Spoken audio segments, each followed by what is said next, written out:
আসসালামু আলাইকুম ভিউয়ার্স, জানিয়ে দিব সর্বশেষ সংবাদগুলো।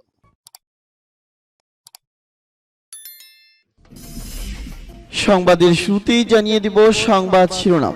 ইউক্রেনে পরমাণু অস্ত্র ব্যবহার করবেন না, রাশিয়াকে আমেরিকার হুঁশিয়ারি। 2027 সালের মধ্যে তাইওয়ান দখলে প্রস্তুত হচ্ছে চীন। ফের সম্পর্ক স্থাপন করবে হামাস ও সিরিয়া, জোরদার হবে ইসরায়েল বিরোধী সংগ্রাম। একদিনেই ইউক্রেনের 120 সেনাকে হত্যার দাবি রাশিয়ার। এবং জানিয়ে দিব সর্বশেষ শিরোনাম। সীমান্তে ফের মিয়ানমারে গোলাগুলি, আতঙ্কে বাংলাদেশিরা। এতক্ষণ শুনছিলেন সংবাদ শিরোনাম, এখন শুনবেন সংবাদের বিস্তারিত। তো বন্ধুদের কাছে রিকোয়েস্ট রইল, এই ভিডিওতে একটা লাইক দিবেন, আর ভালো লাগলে অবশ্যই বন্ধুদের মাঝে শেয়ার করে দিবেন। ইউক্রেনে পরমাণু অস্ত্র ব্যবহার করবেন না, রাশিয়াকে আমেরিকার হুঁশিয়ারি। মার্কিন প্রেসিডেন্ট জো বাইডেন হুঁশিয়ারি উচ্চারণ করে বলেছেন, রাশিয়া যদি ইউক্রেন পরমাণু অস্ত্র ব্যবহার করে তাহলে তারা আন্তর্জাতিক অঙ্গনে একঘরে হয়ে পড়বে। পাশাপাশি রাশিয়াকে কঠোর পরিণতির মুখে পড়তে হবে। মার্কিন টেলিভিশন চ্যানেল বিসিএস নিউজকে দেওয়া সাক্ষাৎকারে প্রেসিডেন্ট জো বাইডেন গতকাল শুক্রবার এই হুঁশিয়ারি উচ্চারণ করেন। তার কাছে জানতে চাওয়া হয়, মস্কো যদি ইউক্রেনের পূর্বাঞ্চল কিয়েভ বাহিনীর অগ্রগতি ঠেকাতে গণবিধ্বংসী অস্ত্র ব্যবহারের পরিকল্পনা করে এবং এই তথ্য যদি জানতে পারেন তাহলে কি করবেন। এমন প্রশ্নের জবাবে জো বাইডেন বলেন, রাশিয়া এ কাজ যেন না করে, তাহলে তারা যুদ্ধের গতি প্রগতি পাল্টে দেবে। দ্বিতীয় বিশ্বযুদ্ধের পর এই ধরনের অস্ত্র ব্যবহার হয়নি বলেও তিনি উল্লেখ করেন। তবে এমন প্রেক্ষাপটে আমেরিকার জবাব কি হবে সে সম্পর্কে তিনি বলতে অস্বীকৃতি জানান। বাইডেন বলেন, তিনি যদি জানতে পারেন রাশিয়া গণবিধ্বংসী অস্ত্র ব্যবহার করেছে, তাহলে তারা সারা বিশ্বে এত বেশি একঘরে হয়ে পড়বে যা তারা কখনো ছিল না। তিনি আরো বলেন, রাশিয়া কি করছে সেই অনুসারে আমেরিকা জবাব দিবে। 2027 সালের মধ্যে তাইওয়ান দখলে প্রস্তুত হচ্ছে চীন।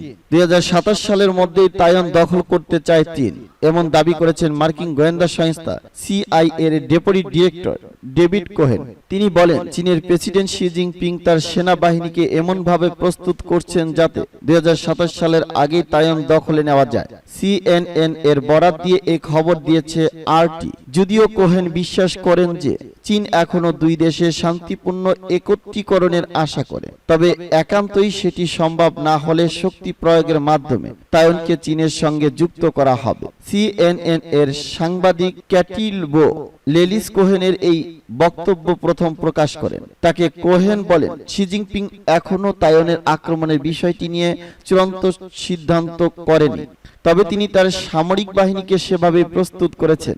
ভবিষ্যতে গোয়েন্দা তথ্যের উপর ভিত্তি করে এ নিয়ে চূড়ান্ত সিদ্ধান্ত নেওয়া হবে। বেজিং প্রকাশ্যে জানিয়ে আসছে যে তারা শান্তিপূর্ণভাবেই তাইওয়ানকে মেইনল্যান্ডের সঙ্গে যুক্ত করতে চায়। চীন এজন্য প্রয়োজনে সব ধরনের ব্যবস্থা গ্রহণের কথা বললেও আলাদা করে সামরিক শক্তি প্রয়োগের বিষয়টি বলেনি। ফের সম্পর্ক স্থাপন করবে হামাস ও সিরিয়া, জোরদার হবে ইসরায়েল বিরোধী সংগ্রাম। ফিলিস্তিনের ইসলামী প্রতিরোধ আন্দোলন হামাস জানিয়েছে, তারা সিরিয়া সরকারের সাথে নানা ক্ষেত্রে সহযোগিতা সর্বোচ্চ পর্যায়ে নিয়ে যাওয়ার জন্য দামেস্কের সঙ্গে ঘনিষ্ঠ সম্পর্ক গড়ে তোলার সিদ্ধান্ত নিয়েছে। 2011 সালে হামাস ও সিরিয়ার সম্পর্কে দূরত্ব হয় এবং এখনো তা অব্যাহত রয়েছে। সিরিয়ায় সংকট শুরুর পর হামাস দামেস্কে তাদের দপ্তর বন্ধ করে দিয়েছিল এবং তখন থেকে দুপক্ষের সম্পর্ক উত্তেজনা চলে আসছে। কিন্তু এক দশক অতিক্রম হওয়ার পর হামাস আবারও সিরিয়ার সঙ্গে সম্পর্ক ঘনিষ্ঠ করার পদক্ষেপ নিল। হামাস জানিয়েছে, ফিলিস্তিনি জনগণের স্বার্থে এবং আঞ্চলিক ও আন্তর্জাতিক পরিবর্তনের পরিস্থিতির কারণে সিরিয়ার সঙ্গে তাদের সম্পর্ক পুনঃপ্রতিষ্ঠা করা খুবই গুরুত্বপূর্ণ। অন্যদিকে সিরিয়া সরকারও প্রতিনিয়ত ইসরায়েলি আগ্রাসনের শিকার হচ্ছে এবং ফিলিস্তিন ইস্যুতে সবসময় ইতিবাচক ভূমিকা রেখে সিরিয়া ইসরায়েল আগ্রাসনের বিরুদ্ধে ফিলিস্তিনি জনগণের প্রতি সমর্থন দিয়ে এসেছে। কিন্তু তারপরও হামাস 2011 সালে দামেস্কের সঙ্গে সম্পর্ক ছিন্ন করেছিল। যাই হোক, হামাস এমন সময় সিরিয়ার সঙ্গে সম্পর্ক ঘনিষ্ঠ করার পদক্ষেপ নিল যখন freedom democratic front, Palestine liberation organization বা পিএলও এর মতো ফিলিস্তিনের অন্যান্য রাজনৈতিক দলগুলো দামেস্কের প্রতি তাদের সমর্থন অব্যাহত রেখেছিল এবং তারা তারা এও বলেছিল সিরিয়া সরকারের বিরুদ্ধে যে বিদ্রোহ বা গন্ডগোল বাঁধানো হয়েছিল তার পেছনে ইসরায়েলি ষড়যন্ত্র ছিল। সিরিয়া সরকার ও সেনাবাহিনী ইসরায়েল ও আমেরিকার মদতপুষ্ট উগ্র সন্ত্রাসীদের বিরুদ্ধে যুদ্ধে বিজয় লাভের পাশাপাশি নিজ দেশের স্বাধীনতা ও সার্বভৌমত্ব রক্ষা করতে সক্ষম হয়। এছাড়া 2017 সালে নির্বাচনের মাধ্যমে ইসমাইল হানিয়া হামাসের রাজনৈতিক দপ্তরের প্রধান হিসেবে দায়িত্ব নেওয়ার পর হামাস এ অঞ্চলের ইসরায়েল বিরোধী সব প্রতিরোধ সংগঠনের সাথে ঘনিষ্ঠ সম্পর্ক গড়ে তোলার সিদ্ধান্ত নেয়। তখন থেকেই হামাস ও সিরিয়ার মধ্যে সম্পর্ক পুনর্জীবনের গুঞ্জন শুরু হয়েছিল এবং এখন তা বাস্তবে রূপ নিতে যাচ্ছে। একদিনেই ইউক্রেনের 120 সেনাকে হত্যার দাবি রাশিয়া। ইউক্রেনের খেরসনে একদিনে 120 জন ইউক্রেনীয় সেনাকে হত্যা করা হয়েছে বলে রুশ পররাষ্ট্র মন্ত্রণালয়ের মুখপাত্র লেফটেন্যান্ট জেনারেল ইগোর কোনাশেভকভ শনিবার দাবি করেছে। রাশিয়ার সংবাদ মাধ্যম তাস এক প্রতিবেদনে এ তথ্য জানিয়েছে।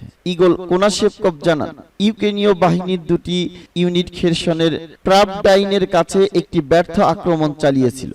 তিনি বলেন, ইউক্রেনের 28তম যান্ত্রিক ব্রিগেডের দুটি ইউনিট, 9টি ট্যাঙ্ক এবং 16টি সাঁজোয়া যান দিয়ে গঠিত বহর খেরসন অঞ্চলের প্রাভদিনো বসতির কাছে একটি আক্রমণাত্মক অভিযান চালানোর ব্যর্থ চেষ্টা করেছিল। তার মতে রুশ বাহিনী কয়েক ঘন্টার মধ্যে 120 জনের বেশি ইউক্রেনীয় সৈন্যকে হত্যা করেছে, 7টি ট্যাঙ্ক এবং 13টি পদাতিক যুদ্ধযান ধ্বংস করেছে।